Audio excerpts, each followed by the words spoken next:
back in '95 when I met him, there was no internet and stuff. So I lived in New York. So I honestly did not realize who Billy Robinson was, only because I never saw the TV. Maddie added, "Is that chicken named Vince Russo?" Maybe. I don't know. What's your name, yo? He hasn't told me yet, bro. Yeah, that's shit yet. Well, Aquarium, we already had, Guido already talked about this, how he's training with Billy Robinson. So, but so pretty, he was pretty good teacher then, huh? Guido, pretty good. Definitely a good teacher, but at the stage of the game when I met him, he was pretty much crippled with his knees and stuff. So it wasn't like I can get in there and spar with him. Mm-hmm. Like he would put me in holds and show me how to do moves with the rest of the guys. It wasn't like at that time that I met him, he wasn't able to wrestle with me. Yeah, sure. Mm-hmm. Knees were bad, but he could still teach submissions. This was his tail end because UWFI paid him to train people. He would go to Japan all the time with us, all the time. We would go every 3 weeks back and forth, and he would train me, Billy Scott, Gene Lake, like I brought up earlier, in Nashville, Tennessee. They paid for my apartment to live there. I lived with Gene Leidick. They paid for our food. They paid for everything. Then they would pay us. Would pay me to train every week, like $300 a week, and all our food. And then every 3 weeks, we go to Japan. And at that time, we were making $1,000. This is in the 90s.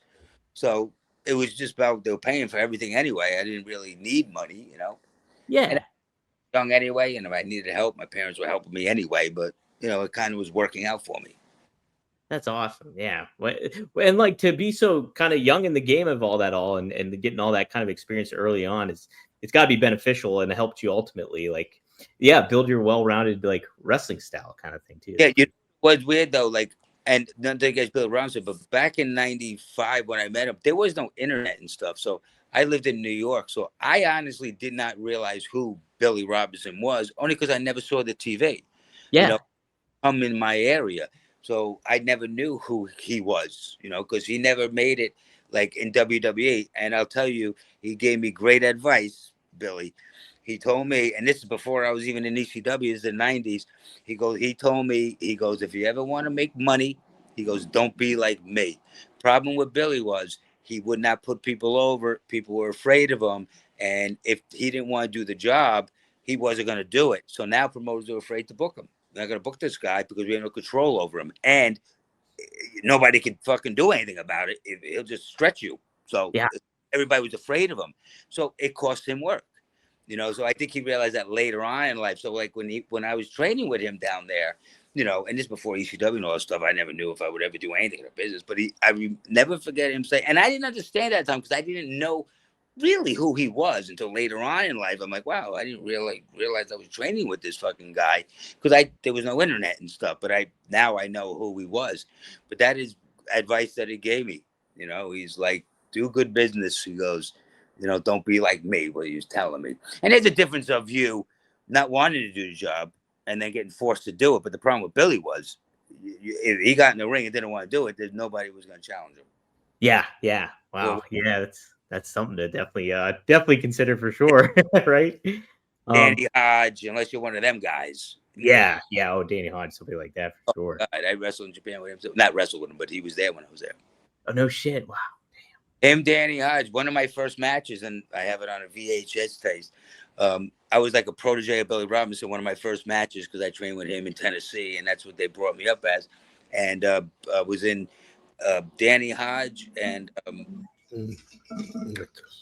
Billy came to the show, and it was like an honor for me and everything. And that's when Danny Hodge was crushing the apples.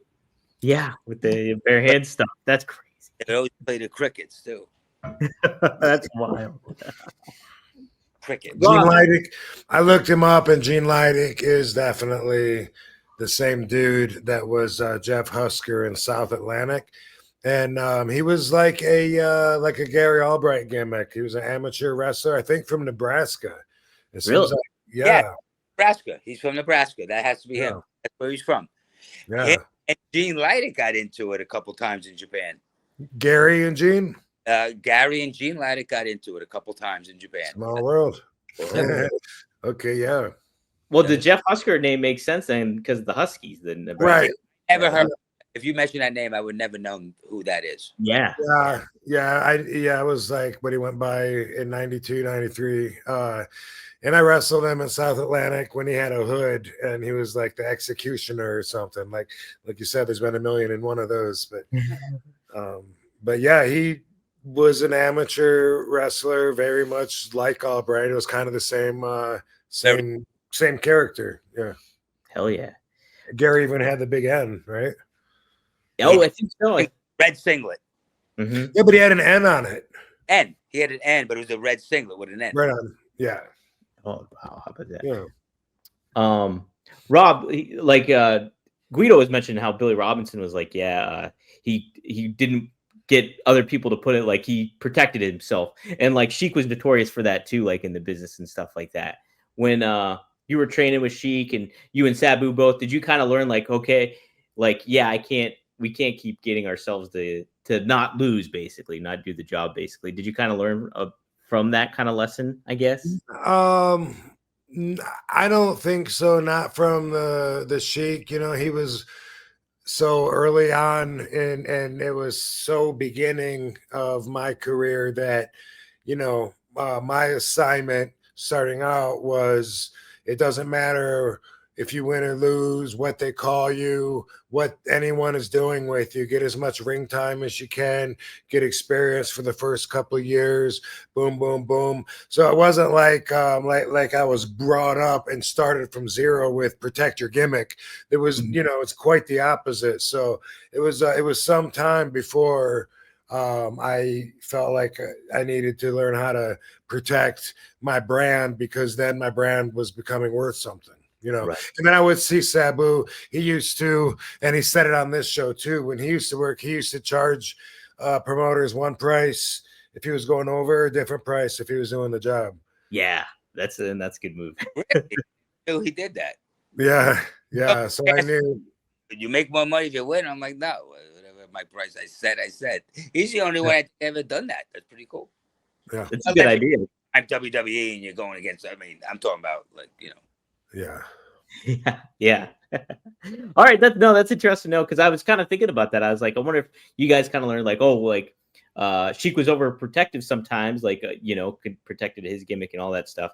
I wonder if you guys kind of were like, oh, we better kind of like find the balance of being able to work and when to do the favor, so to speak. I guess. It seems like for me, like it was, nobody really wants to lose every time. Sure, yeah. That's the thing that people don't understand on the outside when they think it's just like doing a movie or acting. No, it's not. You gotta, because your decisions on winning or losing or protecting your value every single night determines how much money you're going to be making in your career. And that's something that's like so hard to explain.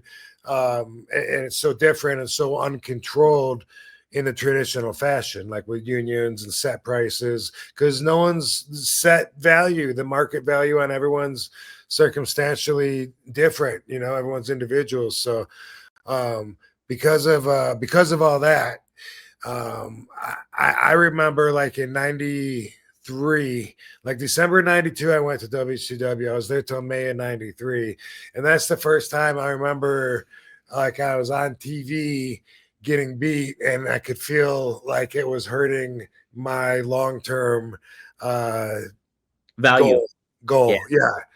I think it was Eddie Mansfield, maybe they called me Rob Von Jobber or something like that. Yeah. Rob, I don't mean to cut you off. It had to be around that same time because that was around 93, 94 with Eddie Mansfield.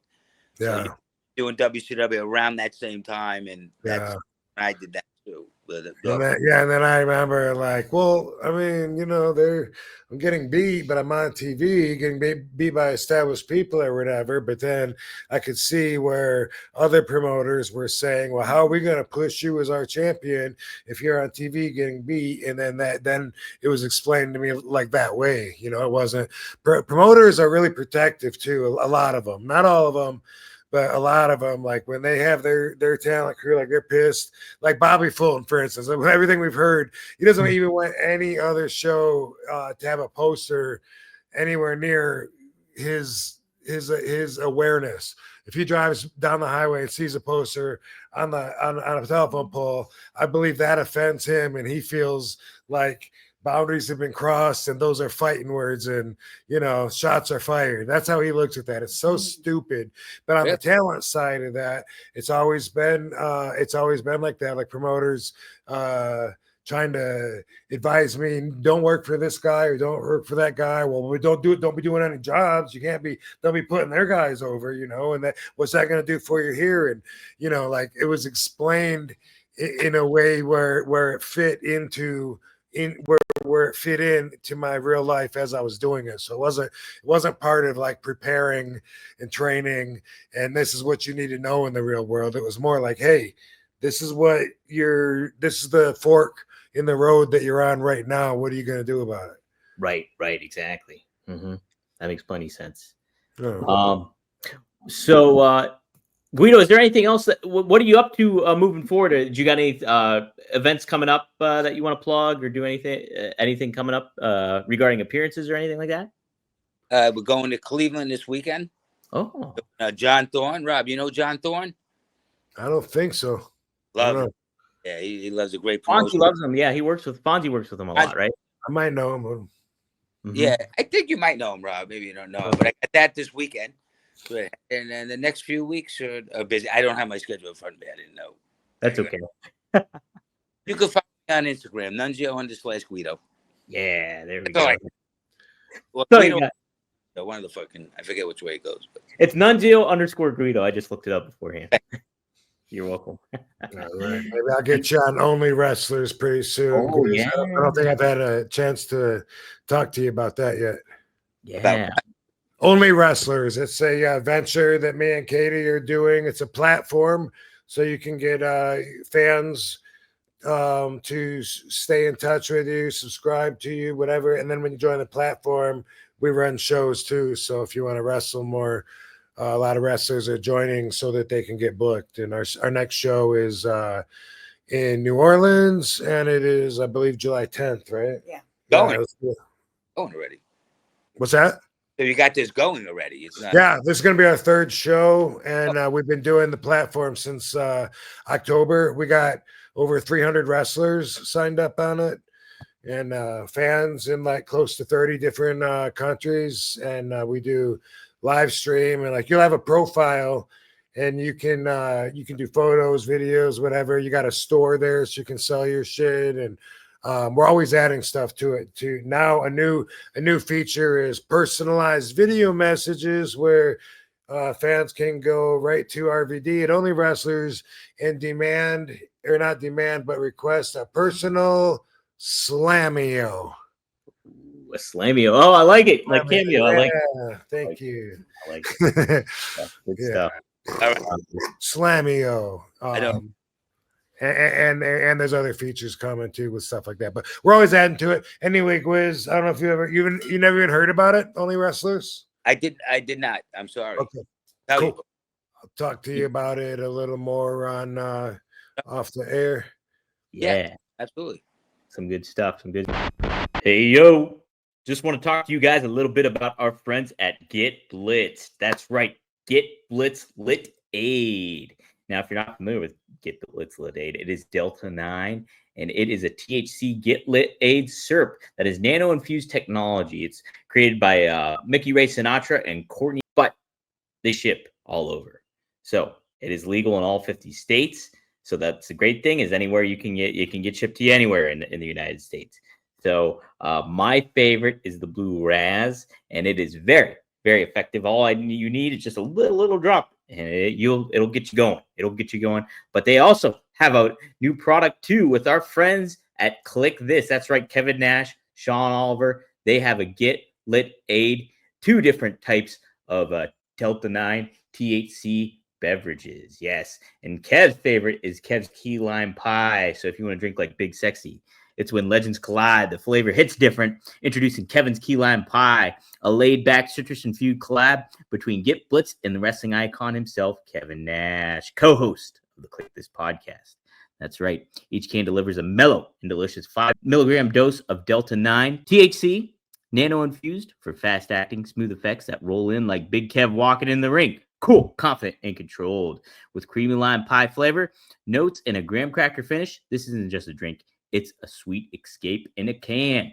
Our proprietary name, Nano Infused Emulsification Tech, breaks down THC into microscopic particles, allowing your body to absorb it faster and more efficiently in traditional cannabis beverage or syrups. That means quicker onset, a more consistent experience, and zero guesswork. Kev's Key Lime Pie is made with premium hemp derived ingredients and is fully compliant under federal guidelines. No fluff, no filler, just smooth, reliable ride every time. Check it out. We also have Sean Oliver's favorite flavor as well, and that is what would probably be my favorite flavor too, the Blue Raz Lemonade. So check it out. Go to get-blitz.com and use our promo code RVD. That is promo code RVD to get 15% off your order. And hey, they ship everywhere. So shout out to Mickey Ray, shout out to Courtney, and go to get-blitz.com, promo code RVD. Yeah. Hey, booyaka booyaka. It's Dominic D'Angelo. I want to talk to you guys a little bit about Via. Via is one of our favorite sponsors here at One of a Kind with RVD. And man, do I love their product. It is such a cool product. And it's adaptable for everybody that is looking to kind of chill out or energize themselves a little bit with a little bit of THC or a little bit of CBD. Now, I kind of like to mix it up a little bit. My favorite I always go with here is the THC. It is the Elevate. I am a novice when it comes to some of the gummy related stuff, but I do enjoy cutting them in half, and it's perfect for me. I get what I need out of it. I get the focus, and I get the little boost of the THC kicking in too for you. But I also enjoy the CBD version of that one as well. It is the Flow State. I'm a huge fan of Flow State too, and that can just get you zoned in and ready to go if you got some work to do or anything like that. But Via does have plenty of other options too. They have the Revive. They have plenty of other cool options that help you in certain manners. If you want to relax, chill out, they have that for you too, both in CBD and in THC version. So if you haven't tried them yet, you are seriously missing out. Whether you need to unwind, refocus, or boost your mood, Via is here to enhance your every day and night. Trusted by over 500,000 customers, Via is changing the game in natural wellness, blending powerful, high-quality hemp-derived ingredients to deliver real, effect-driven benefits. Whether you're looking for just sleep better, have better libido, improve focus, recover, or simply relax, Via is a tailored solution just for you. With products ranging from 0 to high cannabinoid levels, Via lets you fully customize your experience to fit your needs. Whether you're looking for support of your daily wellness routine, enhanced focus and clarity, or unwind with deep relaxation, Via has you covered. From their award-winning effect-forward gummies to calming down, every Via product is thoughtfully crafted, made with organic, lab-tested hemp sourced from trusted, independent, American-owned farms. And the best part, Via is legally ships across the US of A, discreet and direct to your door, no medical card required, and backed by a worry-free guarantee. Not sure where to start? Take Via's Product Finder quiz and get personalized recommendations tailored to your needs. It can take you less than 60 seconds to complete. So, if you're 21 or plus, treat yourself to 15% off and get a free gift with your first order using our exclusive code RVD at viahemp.com. Plus, enjoy free shipping on orders over $100. That is viahemp.com. Promo code RVD. Like I said, I love the Elevate here. Elevate's my number one, especially with the THC. Cut it in half, does the trick, what I need. But I also, my other choice is the Flow State. Those are my top two. What are your top two? You can get your points here. If you're 21 plus, check out the link to Via in our description and use the code RVD to receive 15% off, free shipping on orders over $100. And if you're new to Via, hey, you get a free gift of your choice. After your purchase, ask where you heard about them. Please support our show and tell them that we sent you. Enhance your everyday with Via.